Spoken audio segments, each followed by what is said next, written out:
Bueno, seguimos en Dinámica Informativa por Canal 35.1 de la TDA. Nos está visitando acá en el canal el profesor Eduardo Carel, historiador, para hablar de esto que se ha dado durante el fin de semana, estas elecciones en Chile, el fenómeno, digo yo, de las elecciones en Chile por todo lo que ha pasado. Profesor, ¿cómo le va? ¿Cómo Muy bien. usted? Es un placer recibirlo, ¿no? Un gusto, un placer estar acá. Bueno, antes de hablar de ese tema, particularmente de Chile, le voy a hacer una pregunta con relación a esta fecha tan significativa para los sanjuaninos. ¿Cómo recuerda usted el terremoto y si recuerda perfectamente lo que hacía justo ese día? Sí. Recuerdo ese día y recuerdo la noche anterior. Nosotros no vivíamos en San Juan. Mi padre era inspector en una empresa del Estado en esa época. Y bueno, estaba destinado a un dique que se estaba construyendo en Belén. Eso es en la provincia de Catamarca. Un lugar muy bonito, muy pintoresco, ¿no? Y justo estaba por nacer mi hermano más chico, entonces para que no naciera en un hospital que no podía brindar toda la seguridad en el caso de que el parto se complicara, la sugerencia de los médicos fue que viniera a tenerlo a San Juan. Y bueno, el tema es que vinimos a San Juan a que naciera mi hermano y nos tocó vivir en los días previos ese sismo, ¿no? Así que recuerdo la noche anterior, la actividad que habíamos realizado en familia, y a la mañana siguiente, a un horario muy temprano, creo que fue a las 6:23 de la mañana, 6:15 de la mañana, 6:20 de la mañana, era muy chico yo, ¿no? Pero se generó ese sismo, recuerdo una tía mía que me sacó me despertó y me levantó de la habitación para que saliéramos afuera, y algunas cosas muy impresionantes que, bueno, a uno siempre le quedan imágenes, ¿no? En la retina. Totalmente. A mí la imagen que me quedó en la retina fue cómo el auto se movía, como efecto del auto que tenían mis padres, se movía como consecuencia del sismo, ¿no? Para adelante, atrás, realmente me impactó ¿Estaban mucho. en Capital ustedes? Sí, estábamos exactamente a una cuadra de acá de donde estamos en este momento haciendo esta columna, ¿no? Así que muy cerquita de acá. Y fue una cosa que recuerdo que me impactó mucho. No se generó ningún daño, ni en mi casa, ni en las inmediaciones, pero sí hubo mucho daño en ese momento en la provincia. ¿Y consecuencias fatales en la familia tampoco? No, tampoco, no. Pero sí, bueno, mucha preocupación, estupor, porque además fue un sismo muy largo, yo lo recuerdo como muy largo.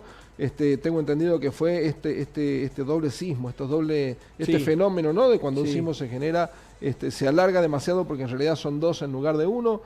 Así que también la duración. Y también traigo a colación algo que seguramente la gente que lo vivió se va a acordar, y es el hecho que se repitieron durante muchos días a posteriori, ¿no? Las réplicas fueron muy largas en cualquier momento y durante muchos días después del sismo.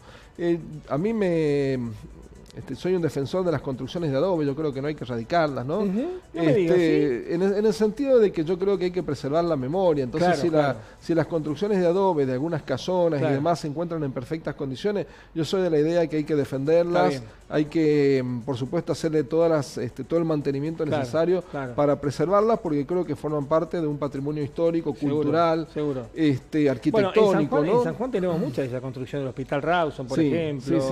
El pabellón histórico que le dicen que está sobre la avenida Rawson, la Escuela Normal Sarmiento, el Colegio Nacional. Bueno. Así es, ¿no? Pero incluso acá en Trinidad, por ejemplo, tenemos una gran cantidad de casas antiguas de adobe también, ¿no? Que se podrían preservar, se podría llevar adelante un circuito turístico del adobe, ayudar a esas familias, por ejemplo, no cobrándole algunos impuestos a los efectos de que puedan invertir en el mantenimiento de la casa. No se cayeron tantas casas de adobe acá, pero sí recordemos que el sismo tuvo un impacto muy grande en Caucete, pero también en 25 de mayo, el 9 de julio, en San Martín, creo también. Entonces hubo departamentos donde realmente el sismo impactó y mucho, y en donde la construcción antigua de esos lugares se vio absolutamente destruida, ¿no? Seguro. Entonces yo creo de que hay que encontrar un equilibrio, ¿no? En donde es necesario que se lleven adelante las innovaciones arquitectónicas, que ingresen los nuevos materiales, formas de construcción, pero que también se preserve en la medida de lo posible el adobe, lo antiguo, ¿no? Que tiene mucho que ver con los sanjuaninos. Bueno, en parte, que muchos de estos edificaciones antiguas hayan sido declaradas monumento histórico tiene que ver con eso, con ese auge de la construcción moderna, de la construcción antisísmica, y con esa intención de tirar abajo todo lo que por eso lo aclaro, ¿no? Porque a veces esta fecha en donde se recuerda un sismo, como en el 15 de enero, en el sismo del 44, rápidamente viene a la colación de que se cayó todo lo que era de adobe. Sí, bueno, pero muchas construcciones de adobe prevalecieron, ¿no? Y han sobrevivido a distintos sismos, incluso al de 1894, que también fue un sismo importante en San Juan y que acabó con toda la arquitectura neorrenacentista que había en San Juan y que era una gran moda en la segunda mitad del siglo XIX, que lastimosamente, penosamente la perdimos en San Juan, ¿no? Entonces, bueno, tratar de encontrar el justo medio entre tradición, cultura, historia y presente. Bueno, y en el 44 también perdimos una gran catedral que teníamos los sanjuaninos, que era prácticamente un modelo de catedrales que luego fueron naciendo en varias provincias. Claro, ¿no? Sí, estilos coloniales muy bonitos que, lo perdimos, ¿no? Yo tuve oportunidad de ver las montañas de los restos de la catedral, incluso las cúpulas que tenían en los costados, ¿no? Las dos cúpulas que había. Me tocó ver los restos, presenciarlos, cuando uno los ve en ese estado de degradación, no parecen tan impactantes, ¿no? Ni en cuanto a tamaño, pero sí, incluso me tocó ver esos restos y bueno, sacarle fotos y demás, ¿no? Hoy en día ya creo que eso se ha perdido, pero en su momento pude apreciar, la importancia arquitectónica que esa catedral supo tener. Bueno, siempre es bueno recordar estos hechos significativos para la memoria de los sanjuaninos y esto, por ejemplo, como el terremoto del 77. Lo que me parece que fue un terremoto fue lo que pasó en Chile durante este fin de semana. Sorpresa para todos. Con declaraciones muy desafortunadas, podríamos decir, ¿no? Por parte de Rafael Bielsa, sobre todo para nosotros los sanjuaninos, los cuyanos, que necesitamos de un buen vínculo con Chile, ¿no? Y además, ¿por qué digo desafortunadas? Porque salió a atacar al candidato que acaba de ganar la primera vuelta de las elecciones en Chile, que además sabíamos que íbamos a ganar. Yo realicé algunas publicaciones en mi Twitter a principios de noviembre, donde yo ya advertía que iba a ganar Kast la primera vuelta, porque bueno, uno vio el resultado de los debates en Chile. Había sido un candidato que había sabido comunicar sus ideas, tratando de resolver problemas que acucian a la sociedad chilena hoy, como por ejemplo la problemática, el fenómeno, ¿no? del secesionismo mapuche en la Araucanía chilena, pero también la penetración de muchos inmigrantes que en Chile están causando rechazo por parte de la sociedad, haitianos, senegaleses, venezolanos también incluso, ¿no? Entonces, cuando un candidato trata de dar respuesta sin temer si eso es políticamente correcto o no, pero trata de dar respuesta a las problemáticas de la mayoría de la sociedad chilena, y se muestra solvente en los debates, y bueno, era muy probable que ganara la primera vuelta, ¿no? Después se verá en la segunda vuelta, y que Argentina tenga un embajador con el país que es uno de sus principales socios comerciales y que realice declaraciones desafortunadas no propias de un embajador, y perjudica, ¿no? Claramente. Pinochetista, xenófobo y anti-argentino. Sí, a ver, pinochetista puede ser perfectamente, ¿no? Pero en Chile hay que entender que eso no es un insulto. Recordemos que cuando se produce el final del gobierno de Pinochet, se genera una especie de grieta política que dura hasta el presente, donde vamos a tener una derecha, herencia del pinochetismo, y una izquierda, la Concertación, que es como se han ido incluso alternando en la política, en el ejercicio del poder en Chile, ¿no? Y además hay un detalle, el hermano de Kast fue funcionario del gobierno de Pinochet en su última etapa, ¿no? Falleció después ese hombre, aquejado de una enfermedad terminal, pero la familia Kast está absolutamente emparentada en lo político con Pinochet. De hecho, Bielsa comete otra torpeza, de decir que Kast es un candidato que sigue a Trump y a Bolsonaro. Si uno simplemente mira el Twitter de Kast, no tiene que ir muy lejos, se da cuenta que es un personaje de derecha, claramente, pero es un personaje de lo que podríamos identificar como la derecha reaganiana en Estados Unidos, no de Trump. La derecha reaganiana, la tradicional, la de los 80. De hecho, él cuando funda el partido, que ahora ha llegado al poder en la mano de una coalición, ¿no? Realizando una coalición política, pero su partido al que él pertenece es el Partido Republicano. Hasta ahí, en imitación, busca el nombre del Partido Republicano de los Estados Unidos, ¿no? Entonces, desde esa perspectiva, desde ese lugar, hay que entender a la política chilena, y lo que se espera de un embajador es que sea la voz oficial del Estado argentino. Exactamente. ¿No? Incluso, que en este caso no lo representa. Incluso hasta hubiese sido menos grave si estas declaraciones las realiza un ministro. El propio presidente puede decir, bueno, la verdad esperábamos un triunfo de otra persona, ¿no? Concretamente, ustedes saben de que nuestro gobierno apostaba por una mejor elección por parte de Enríquez Ominami, ¿no? Entonces, bueno, podrían haber dicho, bueno, en realidad nuestro candidato era tal, ¿no? Pero bueno, felicitamos al que ganó. Y un embajador no puede decir ni siquiera eso. El embajador tiene que decir, felicitamos al que ganó, felicitamos la elección que se hizo en Chile, y por supuesto el país va a trabajar con el que resulte ganador en la segunda vuelta. Y ahí termina. No puede decir más que eso. Ninguna declaración, por más que después la Cancillería salió un poco a a protegerlo Sí. y a desligarse, las dos cosas, ¿no? Sí. Protegerlo diciendo que eran declaraciones a título personal y a desligarse Exactamente. por el desliz, ¿no es cierto? Sí. Y porque puede traer roces diplomáticos con el otro país. El daño está causado. El daño está causado, hecho. sí. Sí. Y no hay es que la ver la primera reacción, vez. y hay que ver la reacción que va a tener Kast si llega a la presidencia de Chile. O sea, la reacción, a ver, políticamente seguramente va a ser correcto, ¿m? Pero el tema es las implicancias en varias cuestiones particulares que tiene Argentina con Chile, como por ejemplo a nosotros los sanjuaninos particularmente. Nos interesa con el tema el de Agua paso de Negra, Agua por Negra. ejemplo, ¿no? Pero también la posibilidad de realizar negocios en conjunto, emprendimientos mineros y demás, que se necesita el acuerdo de ambas partes para que esto funcione. Entonces, si no tenemos un embajador que entienda esta problemática Sí. y que entienda la dependencia histórica y cultural que tenemos con Chile, y ahora económica incluso, Totalmente. y bueno, las cosas no van a marchar bien. Sarmiento, en Recuerdos de Provincia, decía que los Sarmientos eran de este lado, esa es la palabra que emplea, y del otro lado de la cordillera. Entonces, en Recuerdos de Provincia lo está diciendo, ¿no? Claro. Entonces, ¿qué queremos decir con esto? Cuyo necesita de Chile, como los chilenos necesitan de Cuyo. Totalmente. Si no tenemos un embajador que entiende esta lógica, y es importante que cambien el embajador. ¿Y cómo se entiende, profesor, que la centro derecha de Chile o la derecha ganando en primer término y la izquierda en segundo término? O sea, esa dualidad que presenta el electorado chileno. Vamos a ver qué pasa. El tema es que en este momento las encuestas están diciendo que en segunda vuelta ya ganaría también Kast. En segunda vuelta ganaría... Sí, con un 44%, mientras que Boric estaría entre el 39 y el 40%. Bien. Recordemos que de los 4 primeros candidatos en las elecciones chilenas, 3 son de derecha o centro-derecha. Ujú. Tenemos el caso de Kast, que gana la elección. En tercer lugar sale un fenómeno de la política chilena, que acá se lo puede asemejar si se quiere a Milei, que es Franco Parisi. Franco Parisi ni siquiera ha estado en Chile para la campaña electoral. La hizo desde Estados Unidos. Desde Estados Unidos. No fue a votar por él mismo y sacó el 13% de los votos en el país.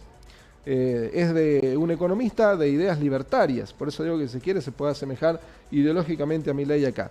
Lo que se piensa es que el trasvase de votantes de Parisi a Kast es bastante directo, porque no se imaginan a un libertario votando por Boric, que él viene de ganar las internas al comunismo y va en alianza con el comunismo a la presidencia de su país. Un muchacho muy joven, de solo 35 años, sí. que no se mostró muy solvente en los debates, a pesar de que se lo esperaba mejor posicionado.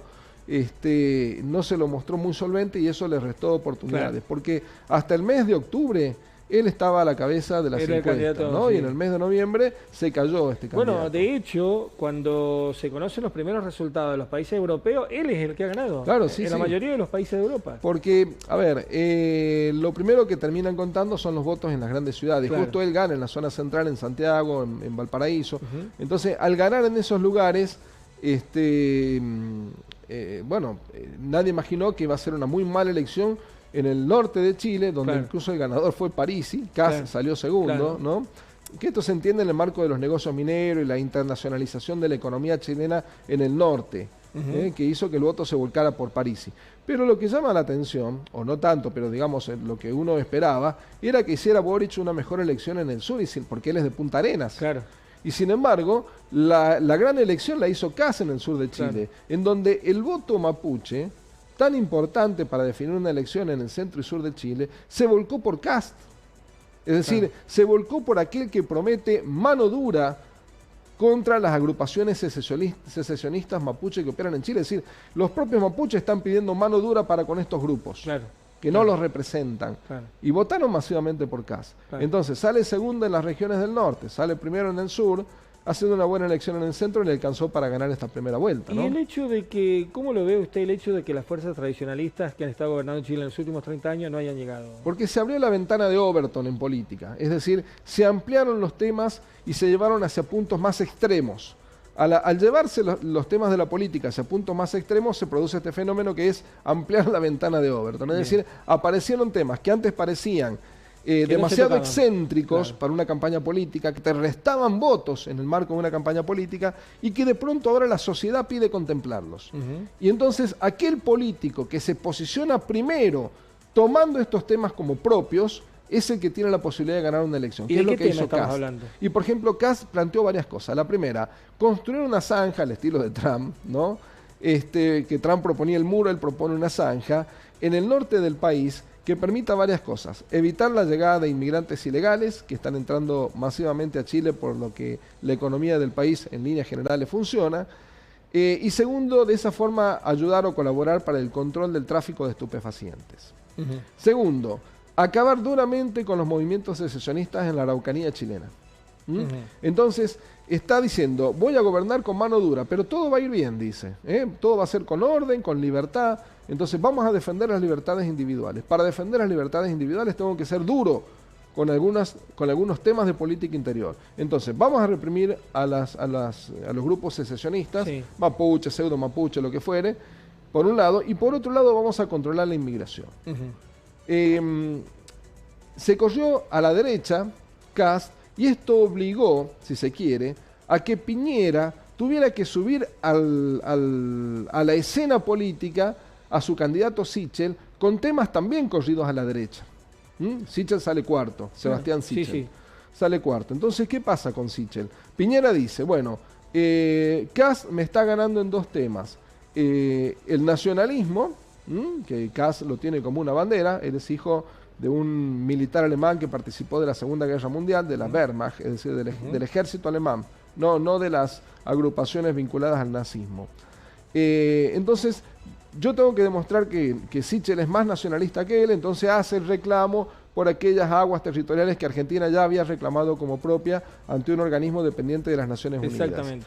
Y en segundo lugar, manda a funcionarios chilenos a reunirse con Aníbal Fernández para llegar a un acuerdo para llevar adelante este patrullaje conjunto en el límite caliente de la Araucanía chilena con Neuquén, Río Negro, ¿no? Que es del lado argentino, que es donde se mueven estos grupos secesionistas mapuches, secesionistas en Chile y secesionistas acá también. Sí, totalmente de acuerdo. Bien, entonces trae a la escena, Piñera trae a la Argentina a la escena con temas que pueden ser caros al sentimiento del chileno, pero ¿por qué lo hace? Y porque tenía que quitarle esas banderas a Kast y dárselas a Sichel. Política electoral. Política electoral. Exacto. No lo logró. Nadie le quitó a Kast lo que él ya había sembrado. Recordemos que fue candidato a presidente también anteriormente, donde salió cuarto en la elección anterior. Y eso mostró también que se estaba quedando sin argumentos Piñera, porque estaba tratando de arrebatarles banderas a Kast. Ahora, los grandes problemas que han tenido los chilenos durante décadas, ¿no? Por ejemplo, esa gran diferencia de clases sociales que hay. El rico es muy rico y el pobre es muy pobre. No existe la salud pública, la educación pública, todo eso. Se ha debatido inicialmente en los debates, o sea, han hablado de eso, pero no han profundizado sobre ese tema. Lo que pasa es que fue el epicentro y el centro de todas las movilizaciones del 2019. Lo que pasa es que ahí la sociedad chilena, creyendo en que se podía reformular la Constitución Nacional, eso de por sí solo iba a ser una llave para encontrar la solución a la disparidad social que hay en Chile, donde un 5%, un 3,5% de la sociedad es extremadamente rica y tenemos una gran parte de la sociedad que se encuentra en la parte baja de la pirámide. Si bien en Chile hay una gran estabilidad económica, ellos no saben lo que es la inflación, el chileno sigue trabajando para llegar a fin de mes, para vivir y llegar a fin de mes. Entonces, la necesidad que tienen los chilenos de encontrar cierta respuesta por parte del Estado, por ejemplo, una mayor educación pública. ¿Por qué? Porque si no se genera una verdadera carrera desde que los niños están en lo que nosotros llamamos el secundario, para llegar a la universidad, en donde hace que se genere una verdadera disputa, y en los propios jóvenes hasta si se quiere un agotamiento, porque la carrera por un destino en la vida comienza en el secundario, ¿no? Entonces, una educación pública reducida, un hospital público que existe pero que también está reducido, y si a eso le sumamos costos altos en cuanto a nivel de vida, por ejemplo, ¿cuál fue el disparador de ese escenario terrorífico en lo social que se vivió en Chile? Y la suba del boleto del subterráneo. Encima una cifra absolutamente exigua, creo que eran 20 centavos de dólar, una cosa muy pequeña, pero fue lo suficiente como para que la sociedad chilena mostrara el hartazgo. Ahora bien, si bien Piñera dio señales, se bajaron el sueldo de los políticos al 50%, ¿no? Dio señales de que quería corregir esta situación, se convocó a una constitución. A él le dio el aire suficiente como para llegar al final de su presidencia, la convocatoria de esta constitución. Y segundo, la sociedad chilena creyó que con la sola reforma de la constitución se iban a encontrar la respuesta a todas las problemáticas. Y eso claramente no es así, claro, ¿no? Y después, cuando llegó el momento de votar a la presidencia, las alternativas fueron las mismas que antes. Corridas, es decir, ya ni la concertación ni el pinochetismo post-Pinochet, digamos, la derecha tradicional chilena y la izquierda tradicional chilena no han jugado un papel importante en esta elección, han quedado afuera de cara a la segunda vuelta, pero sin embargo la grieta política izquierda-derecha, ampliada, ¿no?, con temas más duros, llevada más a los extremos, se ha mantenido. No han encontrado otras alternativas políticas. Ahora, ¿Kast representa la solución que los chilenos están buscando? Ni Kast ni Boric probablemente representan esa solución. Los procesos de transformación, en mi opinión, tienen que ser graduales. No hay posibilidad de que en este momento Chile lleve adelante una revolución macroeconómica, ¿no es cierto?, que desequilibre las cuentas nacionales para llevar adelante un proceso de transformación a la Argentina, si se quiere. Además, no existe ese respaldo, no existe en la sociedad chilena. Si existiera, no hubiesen votado a Kast. No, seguro, seguro. Y bueno, así que está ganando con el 44%, estaría ganando según las tendencias que yo he visto. Porque yo he visto esta mañana que estarían casi empatados con el 39%. Bueno, yo he mirado 4 escenarios a segunda vuelta. En uno están empatados y en los otros gana Kast. Así que habrá que ver, esto recién empieza, van a haber debates. Recordemos que Kast creció a la luz de los debates. Entonces el debate, así como te puede subir en algún momento, puede aparecer un cisne negro, puede aparecer un error, una equivocación, y eso hace de que así como subiste puedes llegar a bajar. Y no es la primera vez que uno que sale segundo en primera vuelta termine ganando. Acá en Argentina lo vimos en la elección del 2000, ¿cuándo fue? 2017, ¿no? No, perdón, 2015 con Macri, que perdió la primera vuelta y ganó la segunda. Es decir, que este escenario, en Ecuador pasó lo mismo, recordemos recientemente. Entonces, el escenario es así, la política es así. En política no hay que creer que los votos se suman, ¿no? Que esto es lineal. Entonces, si sumamos los votos de Kast, más los de Sichel, más los de Parisi, va a ganar la segunda vuelta. No, para nada. ¿No? Esto es un escenario cambiante. Profesor, ha sido un gusto tenerlo. Un placer. Bueno, muchas gracias. El profesor Eduardo Carelli hablando sobre la situación de Chile y también inicialmente sobre el terremoto. Un hombre que sabe mucho y hay que escucharlo. Vamos a una pausa, luego seguimos con más Dinámica Informativa.